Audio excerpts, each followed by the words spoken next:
지금 당장 변하지 않으면 몇 년 안에 아이들을 못 알아보게 볼 수도 있다는 걸 아십니까? 나는 아연실색했다. 이상훈 의사를 보며 웃으려 했지만 손이 의자로 꽉 조였다. 나는 고개를 저으며 나를 안심시키려고 노력했다. 의사가 과장해서 말했다. 그냥 잘 까먹어요. 누가 늙었어요? 그러나 그는 저를 똑바로 쳐다보았고 그의 목소리는 착착 달라붙어 있었습니다. 이웃인 박정숙 여사도 그렇게 생각했다. 어느 날 그녀는 나갔고 돌아오는 길을 전혀 기억하지 못했다. 나는 가슴이 뛰는 것을 느꼈다. 매일 아침 저와 이야기를 나누던 할머니를 기억합니다. 귀여운 외손자를 자랑하던 할머니죠. 하지만 제가 마지막으로 그녀를 보았을 때 그녀는 병원에 앉아 있었고 그녀의 영혼이 없는 눈빛으로 그녀의 딸을 전혀 알아보지 못했습니다. 저는 꿀꺽 삼켰어요. 언젠가는 나도 그렇게 될까? 의사는 천천히 그러나 날카로운 목소리로 테이블 위에 손을 얹었다. 40%의 치매는 예방할 수 있다. 그런데 문제는 대부분의 사람들은 너무 늦을 때까지 기다린다. 나는 내가 거기에 얼마나 오래 앉아 있었는지 모른다. 하지만 그날 클리닉에서 나왔을 때 저는 한 가지를 알고 있었습니다. 기억이 사라지게 놔둘 수 없다. 나 자신을 잊을 수 없다. 그래서 변하기 시작했어요. 안녕하세요. 저는 서울에 사는 올해 68세 김희자라고 합니다. 저는 제가 건강하고 똑똑하고 노후에 대해 걱정하지 않아도 된다고 생각했습니다. 어느 날까지 거울을 보면서 내 이름이 기억이 안 나. 맞아요. 저는 거기 서서 제 자신을 쳐다보았습니다. 몇 초 동안 저는 극도로 당황했습니다. 내 이름이 뭐야? 여기가 어디죠? 나는 누구인가? 그 느낌은 어떤 악몽보다도 더 끔찍했다. 열쇠를 두고 갈 곳을 잊어버리거나 오랫동안 못 본 지인의 이름을 잊어버릴 때와 같지 않다. 머릿속에 공허한 상실이었습니다. 마치 제 가장 중요한 부분이 지워진 것 같았죠. 전화벨이 울렸을 때 비로소 나는 깨어났다. 하지만 수화기를 들었을 때 저는 제 딸일지라도 그 사람이 누구였는지 기억할 수 없었습니다. 저쪽 끝에서 들려오는 목소리는 나치고 따뜻했지만 그 순간 어디선가 들려오는 낯선 소리 같았다. 나는 이야기를 건너뛰어 몇 마디 당황스러움을 감추려고 했다. 하지만 전화를 끊었을 때 나는 여전히 멍하니 앉아 있었다. 나는 내 인생에서 가장 중요한 것을 잊어버렸다. 내가 태어나고 몇 년 동안 키운 아이. 그 당시 나는 더 이상 주관적일 수 없다는 것을 알았다. 저는 노년을 단순히 머리가 휘어지고 다리가 느려지고 눈이 나빠진다고 생각했습니다. 하지만 저는 이런 기억들이 예고도 없이 조금씩 저를 떠나가기 시작한다고는 생각하지 못했습니다. 누군가 벽에 메모를 하고 집집마다 메모를 붙여 자신을 일깨워주는 것을 보고 웃은 적이 있다. 저는 제 기억력이 충분히 좋고 그것들이 필요하지 않을 정도로 충분히 견고하다고 생각합니다. 그런데 지금은요? 나는 천천히 서랍을 열고 종이 한 장을 찾고 딸의 이름을 쓰고 있는 자신을 발견했다. 이런 느낌, 경험해 본 사람, 기억 상실에 대한 두려움만이 아닙니다. 자기 자신에 대한 혼란입니다. 기억이 없다면 나는 누구인가? 내가 여전히 나인가? 언젠가 내가 사랑하는 모든 사람을 잊는다면? 저는 언젠가 이런 글을 읽었습니다. 사람은 늙어서 죽는 것이 아니라 뇌를 사용하지 않기 때문이다. 이제야 그 말을 이해하게 되었습니다. 나는 더 이상 이렇게 계속할 수 없다. 아무것도 하지 않고 내 인생의 추억과 이야기를 흐리게 할 수 없다. 지금 당장 바꿔야 합니다. 처음에는 사소한 것만을 잊어버렸다. 무해해 보이는 것들. 시장에 갔다 와서 가방을 열고 책상 위에 다시 정리한 다음 멈췄다. 저는 가장 중요한 것을 사는 것을 잊었습니다. 처음부터 내내 머릿속을 맴돌던 것이었죠. 내가 왜 까먹어 나는 중얼거리며 기억하려고 애썼다. 하지만 전 못해요. 마치 슈퍼마켓 문을 들어서자마자 뇌에서 지워버린 것 같았어요. 한 번은 내가 유리를 영원히 찾지 못했다. 나는 온 가족을 뒤엎고 베개 밑을 보고 서랍을 들여다보며 책상 모서리를 확인했다. 내가 얼마나 건망증적인 줄 알고 짜증이 나기 시작했는데, 그리고 냉장고를 열었을 때 저는 깜짝 놀랐습니다. 안경은 차가운 맨 위 칸 바로 위에 있다. 나는 깜짝 놀라 주위를 둘러보았다. 제가 거기에 넣었나요? 언제? 나는 스스로 웃고 어색했다. 좀 피곤했나 봐요. 하지만 상황은 더 악화되었습니다. 어느 날 나는 아들에게 전화번호를 눌렀다.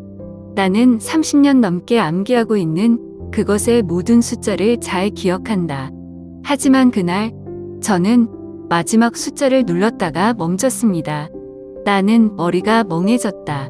저는 핸드폰 화면을 보면서 제 눈앞에 있는 숫자들을 보았는데 그 숫자들이 맞는지 확신할 수 없었습니다.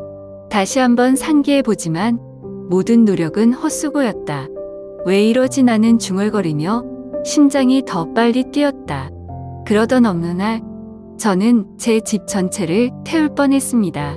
평소처럼 요리를 하고 있어요.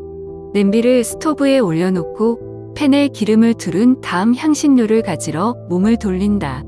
내가 무엇을 하려고 했는지 기억이 난다. 내가 요리를 하고 있었던 기억이 난다. 하지만 돌아섰을 때 저는 기름 팬에서 불길이 치솟는 것을 보았고 연기가 아주 검게 타올랐습니다. 나는 당황했다. 화재 때문이 아니라 내가 언제 불을 켰는지 기억이 나지 않았기 때문이다. 내가 그것을 끄나요? 프라이팬에 기름을 두른 후에 나는 무엇을 했는가? 나는 자제력을 잃고 온몸이 떨렸다. 제가 제때 발견하지 못하면, 주방을 좀 더 오래 떠나면, 아마 지금쯤이면 우리 집은 불길에 휩싸였을 것이다. 딸에게 이 이야기를 해주었어요. 그는 억지로 웃으며 말했다. 엄마, 긴장되실 거예요. 긴장을 많이 풀어야 돼요. 나는 고개를 끄덕였지만 마음은 불안으로 가득 찼다. 그리고 나서 충격이 정말로 엄습했습니다. 나는 그날이 가을 오후였고 하늘이 맑았고 보도 위에 단풍이 가득 떨어졌던 것을 기억합니다. 나는 시장에 갔다 와서 가방을 들고 여유롭게 집으로 걸어갔다. 그런데 익숙한 사거리에서 멈췄을 때 나는 갑자기 멈췄다. 저는 눈을 쓸어 주변을 둘러보았고 익숙한 곳을 찾으려고 노력했습니다. 하지만 몇 초 동안 저는 제가 어디에 있는지 몰랐습니다. 나는 눈을 깜박거렸고 가슴이 두근거렸다. 낯익은 거리들이 갑자기 낯설어졌다. 나는 몸을 돌려 길 양쪽을 바라보았다. 제가 올바른 방향으로 가고 있나요? 제가 방금 어디서 왔나요? 어디로 가려고 합니까? 기억이 안 나요. 이마에 땀이 나고 가슴이 두근거렸다. 나는 진정하고 익숙한 이미지를 머릿속에서 뒤지려고 노력했다. 우리 집은 여기서 얼마나 멉니까? 궁금하네요. 하지만 대답 대신 희미한 틈만 보였다. 저는 길 한복판에 서 있었습니다. 사람들이 분주하게 오가는 가운데서요. 마치 낯선 곳에서 소외된 것 같았습니다. 저는 제 도시에서 길을 잃었습니다. 나는 집에 가는 길을 기억해내는데 오랜 시간이 걸렸다. 문 앞에 서면 손이 떨린다. 나는 균형을 잡기 위해 벽을 짚어야 했다. 하지만 이런 일이 일어날 수 있는 최악의 일이라는 생각이 들자 몸이 시큰둥해지는 이야기를 들었다. 제 이웃인 박정숙 할머니는 날렵하고 발랄하셨던 분이 어느 날 갑자기 사라지셨어요. 그녀의 가족은 사방을 수색하고 모든 친구와 지인에게 전화를 걸었다. 그들은 불안해하고 두려워합니다.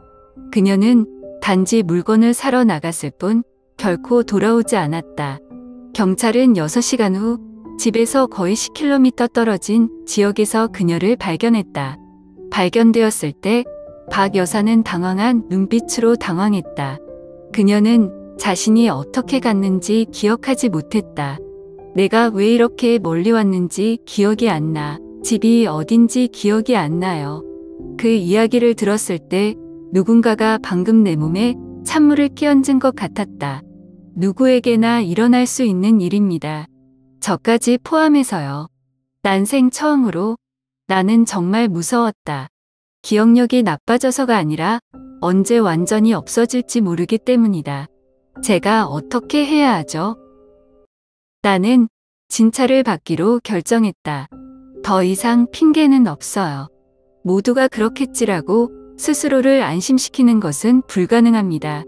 매일 제 기억의 문을 두드리고 있는 명백한 징후를 계속 무시할 수는 없습니다. 병원에 사람이 많아요. 나는 차례를 기다리며 앉아 주변의 나이든 환자들을 보며 그들 중 누구라도 나와 같은 혼란을 겪고 있는지 궁금했다. 한 할머니가 내 맞은편에 앉아 몽롱한 눈빛으로 창문을 바라보았다. 그녀는 마치 자신의 기억 속에서 무언가를 찾으려는 것처럼 눈을 깜박이지 않고 계속 쳐다보았다. 차례가 왔을 때 눈빛은 날카롭지만 인내심이 넘치는 중년 남자 이상훈 의사를 마주하고 진료실로 들어갔다. 그는 한참 동안 나를 보고 말했다. 그녀는 아직 치매에 걸리지 않았지만 당장 변하지 않으면 몇 년 안에 내 환자가 될 수도 있다. 나는 무거운 분위기를 없애기 위해 농담 하나를 던지려고 웃으며 말했다. 하지만 이 의사는 웃지 않았다. 그는 단지 엄숙한 목소리로 계속 말했다. 할머니는 아십니까? 치매를 앓고 있는 사람들은 자신을 잊어버릴 때까지 자신이 병에 걸린 것을 깨닫지 못한다. 그 말은 내 뺨을 때리는 격이었다. 나는 침묵을 지켰다. 나는 물건을 잊을 수 있다. 집에 가는 길을 잊을 수 있어요. 하지만 어느 날 내가 내 자손을 잊고 내가 살았던 삶을 잊는다면 나는 그런 사람들을 본 적이 있다. 환자들은 병원에 앉아 있었고 눈빛은 멀고 공허했다. 그들 앞에서 자녀와 부부는 조용히 울며 그들의 손을 잡고 그들의 이름을 불렀다. 그러나 그들은 응답하지 않았다. 그들이 원하지 않아서가 아니라 그들 앞에서 울고 있는 사람이 누구인지 모르기 때문이다. 한 번은 요양원에서 어머니의 옛 친구를 방문했을 때를 기억합니다. 그녀는 교사였고 매우 예리했으며 항상 재치 있게 말했다. 하지만 그날 제가 그녀를 만났을 때 그녀는 그냥 가만히 앉아 있었고 손으로 옷 가장자리를 잡고 있었고 시선은 결정적이지 않았습니다. 그녀의 딸은 옆에 앉아 어머니의 손을 잡고 떨리는 목소리로 말했다. 엄마, 나 여기 있는데 나 기억 안 나? 어머니는 딸을 올려다보았고 눈빛은 당혹감으로 가득 차 있었다. 잠시 후 그녀는 미소를 지었지만 그것은 깨달음의 미소가 아니었다. 기억나지 않는 낯선 사람에게 예의 바르게 웃는 모습이었다. 나는 그 장면을 보았다. 나는 그 이야기들을 들었다. 하지만 제 자신에게 그런 일이 일어날 수 있다고 생각한 적은 없었습니다. 하지만 지금은 다르다. 지금 당장 아무것도 하지 않으면 언젠가는 저도 거기 앉아서 제 딸이 누구인지도 모른 채 쳐다볼 것입니다. 어쩌면 언젠가는 내가 어떤 삶을 살았는지 기억하지 못하고 눈을 뜨게 될지도 모른다. 나는 내가 그런 사람이 되는 것을 원하지 않는다. 그럼 제가 어떻게 해야 그걸 막을 수 있을까요?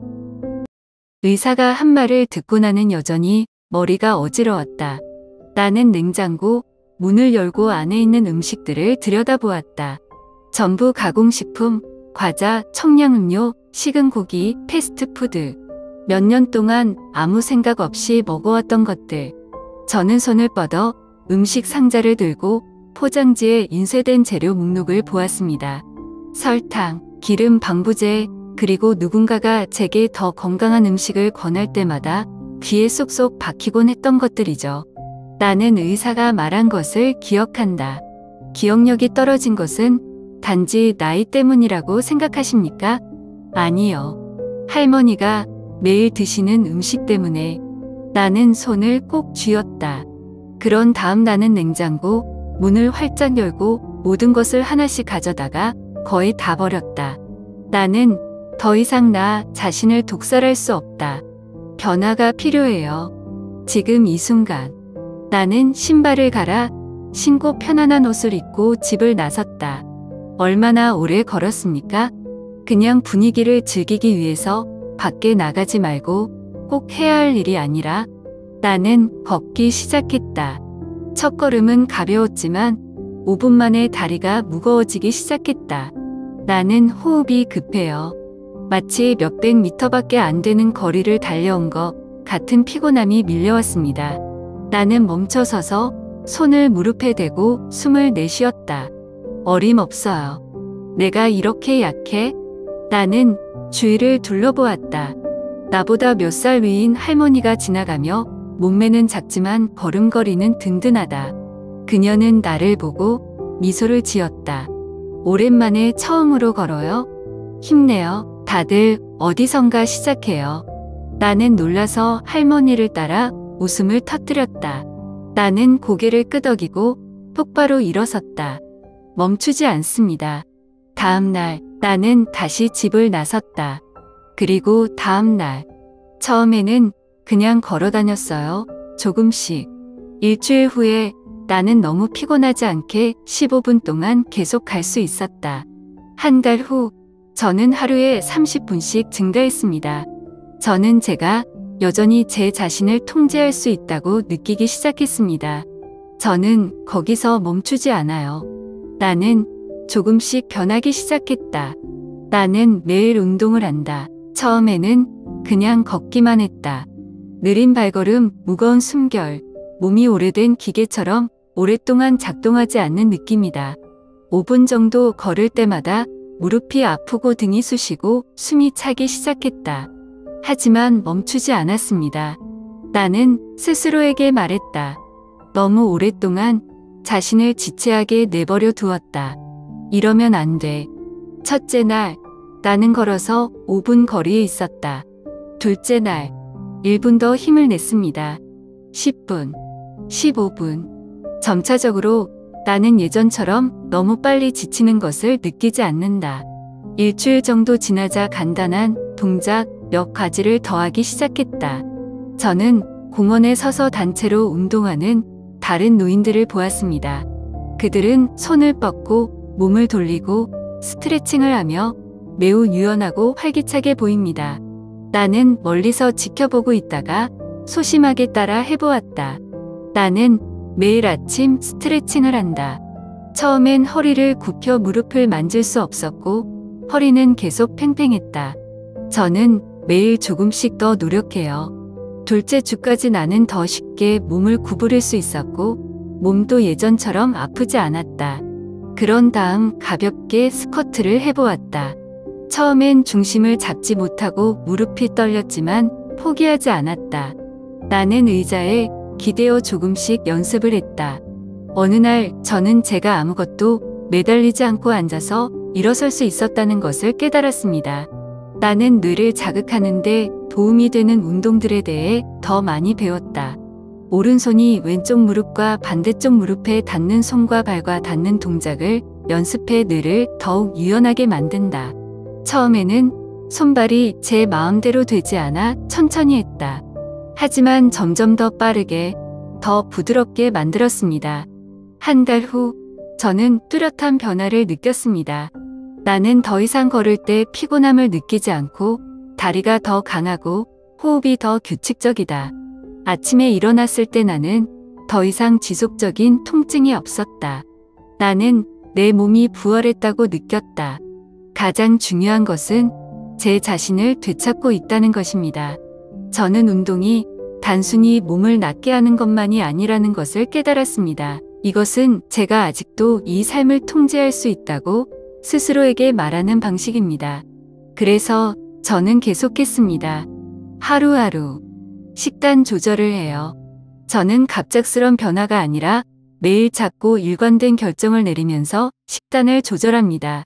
가장 간단한 것부터 시작하죠. 식용유.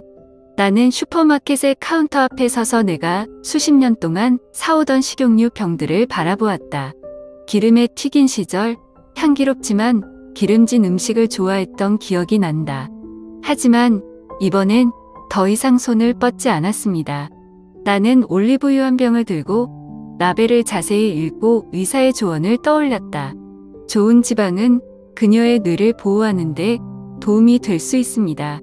일반 식용유를 올리브유나 유채씨유로 대체해주세요. 한번 해보기로 했어요.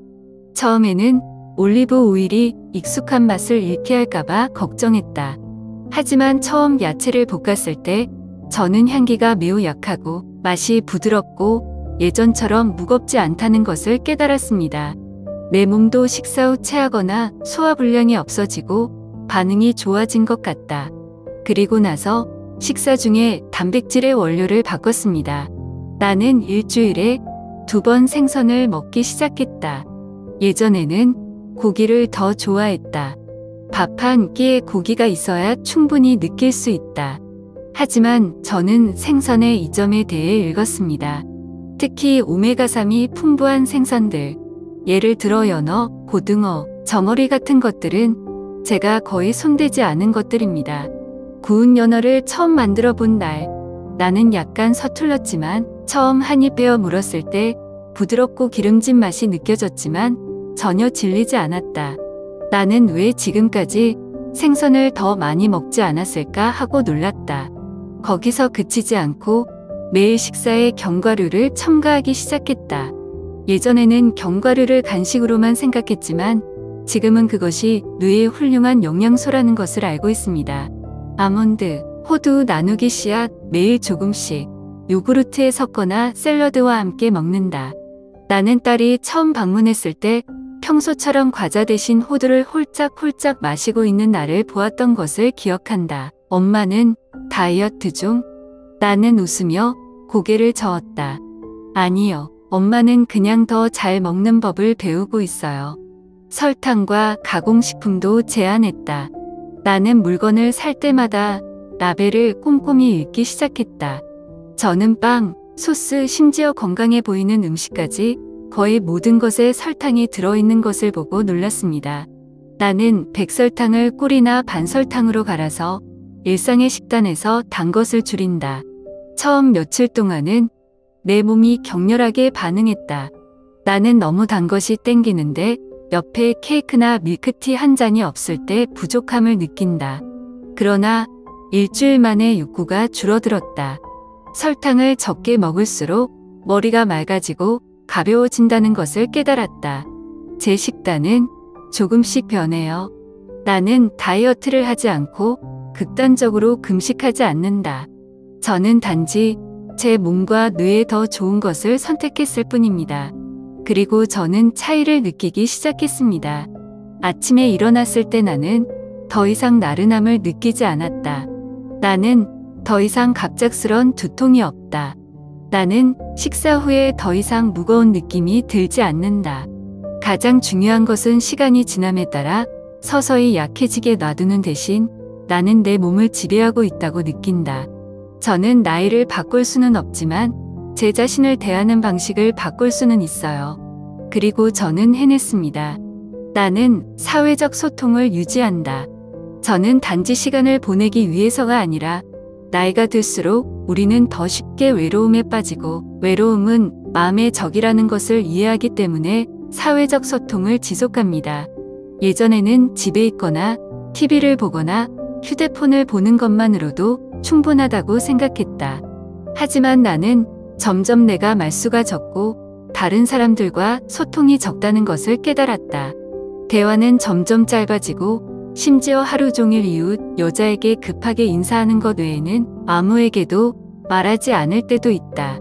그리고 만약 그렇게 한다면 저는 제 작은 세상에 점점 더 뭉쳐질 것이고 어느 날 저는 더 이상 얘기할 사람이 없을 것이라는 것을 알았습니다. 그래서 저는 변하기 시작했습니다. 독서 클럽에 가입했어요. 이것은 나 자신도 예상하지 못한 결정이었다. 나는 독서가 개인적인 일이라고 생각했는데 그룹이 필요한 것은 무엇입니까? 하지만 저는 한번 가서 다른 어른들과 함께 앉아서 그들이 읽은 책과 그들의 인생 이야기에 대해 이야기하는 것을 들었습니다. 책에 관한 것뿐만 아니라 이런 대화들은 새로운 세상을 열어줍니다. 저보다 5살 많은 할머니가 남편이 죽은 후 처음으로 혼자 여행을 떠났던 때를 얘기합니다. 한 나이 든 아저씨가 70세가 넘었을 때 그림 공부에 대해 이야기를 나눴다. 각자의 이야기, 각자의 시각이 있습니다. 그리고 저는 아직 많은 것을 배울 수 있다는 것을 깨달았습니다. 비록 사춘기가 되었지만요. 나는 매일 저녁 친구에게 전화를 한다. 예전에 저는 친구들은 바쁘고 뭐하러 전화하고 문자하고 그만하면 그만이지라고 생각했지만 그렇지 않았습니다. 문자 한 통이 전화 한 통을 대신할 수는 없다. 몇 년 만에 처음으로 나는 수화기를 들어 오래된 친구에게 전화를 걸었다. 그녀는 너무 놀라서 이렇게 말했다. 오늘 왜 불렀어? 무슨 일 있었어요? 나는 웃었다. 아니야, 그냥 갑자기 너 목소리 듣고 싶어졌어. 그래서 우리는 1시간 동안 이야기를 나눴습니다.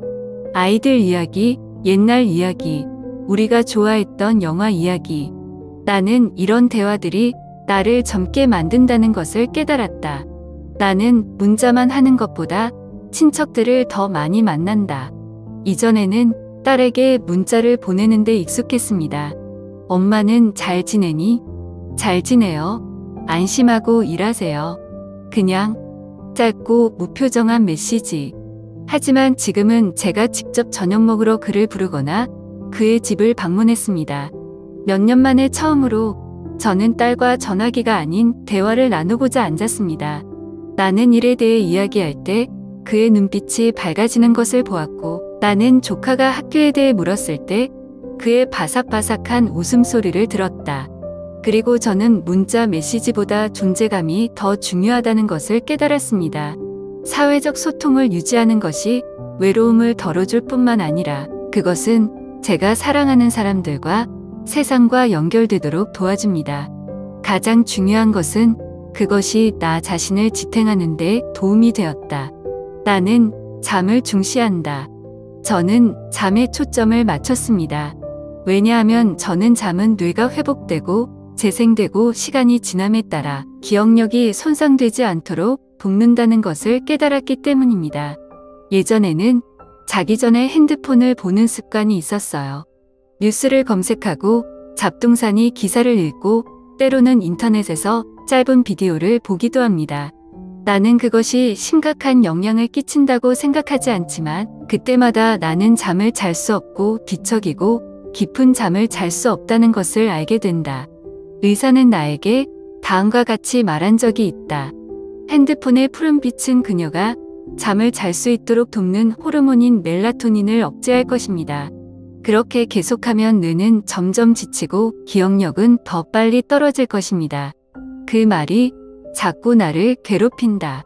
그래서 저는 변화를 시도하기로 결정했습니다. 그날 저녁 나는 전화기를 잡는 대신 종이책을 꺼내 읽었다.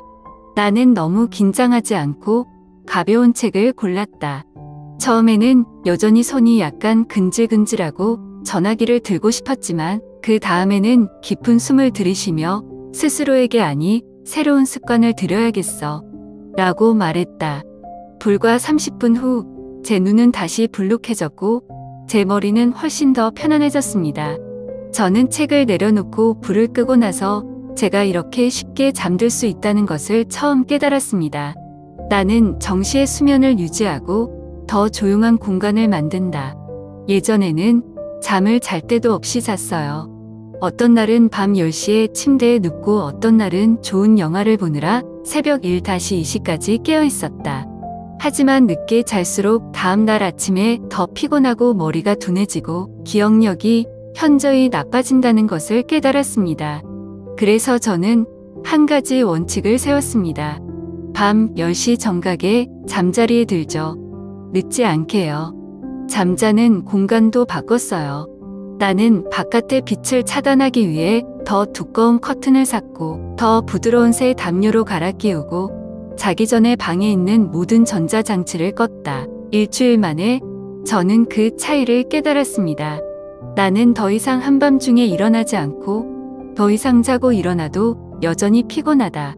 아침에 나는 머리가 맑아지고 더 이상 하루 종일 아련한 느낌에 시달리지 않는 것을 느꼈다. 불과 3개월 만에 기억력이 크게 향상되는 것을 느꼈다. 내가 더 잘 기억한다. 나는 더 이상 예전처럼 무서운 순간들을 겪지 않는다. 바로 잊어버리는 무언가를 생각하자마자 저는 더 집중하고 더 효율적으로 일하고, 특히 방금 생각나는 것을 잊어버리는 것에 대한 불안감이 더 이상 없다고 느낍니다. 사람들은 종종 기억을 유지하고 싶다면 뇌를 움직여라 라고 말하죠. 하지만 저는 더 중요한 것을 깨달았습니다. 뇌는 휴식을 취할 때만 제대로 작동할 수 있습니다. 그래서 저는 이 습관을 계속 유지했습니다. 오늘의 숙면은 내일의 명료한 두뇌이기 때문입니다. 나는 기억 상실이 단순히 늙으면 누구나 마찬가지라고 생각했다. 하지만 제가 틀렸어요. 기억을 잃는 것은 단지 열쇠를 잊어버리거나 집에 가는 길을 잊어버리는 것이 아니다. 기억을 잃으면 자신을 잃는 것이다. 양로원에 앉아있는 어르신들을 봤는데 눈빛이 공허하고 그들이 가장 사랑했던 자녀들을 더 이상 알아보지 못했어요.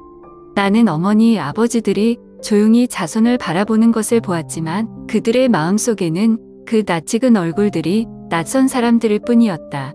나는 병원에서 한 노인을 목격한 적이 있는데 떨리는 손으로 아들의 손을 잡고 그를 쳐다보고 물었다. 너 누구야? 아들은 억지로 웃었지만 눈은 붉어졌다. 아빠, 나 기억 안 나요? 나 민호야. 내 아들. 하지만 아버지는 민호라는 이름 자체가 생소한 듯 고개를 저으며 멍한 얼굴만 했다. 그 순간은 나를 오싹하게 했다. 나도 그렇게 되고 싶지 않아. 언젠가 가고 싶지 않은 내 딸은 나를 가슴 아픈 눈으로 보고 떨리는 목소리로 부를 것이지만 나는 그녀가 누구인지 더 이상 모르기 때문에 대답할 수 없다. 그리고 너도 원하지 않을 거라고 믿어. 기억 상실은 노년기에 필연적인 것이 아닙니다. 그것은 수년 동안 우리가 길러온 습관의 결과입니다. 제가 지금 당장 변하지 않는다면 언젠가는 제가 거기 앉아서 세상을 더 이상 알아볼 수 없게 될 것입니다. 그래서 저는 변화를 선택했습니다. 매일 조금씩 걷는다. 더 건강한 식사를 한다. 오랜만에 만난 친구에게 전화를 한다. 이런 사소한 것들이 하루아침에 모든 것을 바꾸지는 않을 수 있다. 하지만 제 자신을 지탱해준 첫 번째 벽돌들이었습니다. 왜냐하면 언젠가는 그 어느 때보다 이런 것들이 필요할 수 있으니까요. 기억에 대해 걱정해 본 적 있어요? 그걸 지키기 위해 무슨 짓을 한 거야? 사연 공유해 주세요.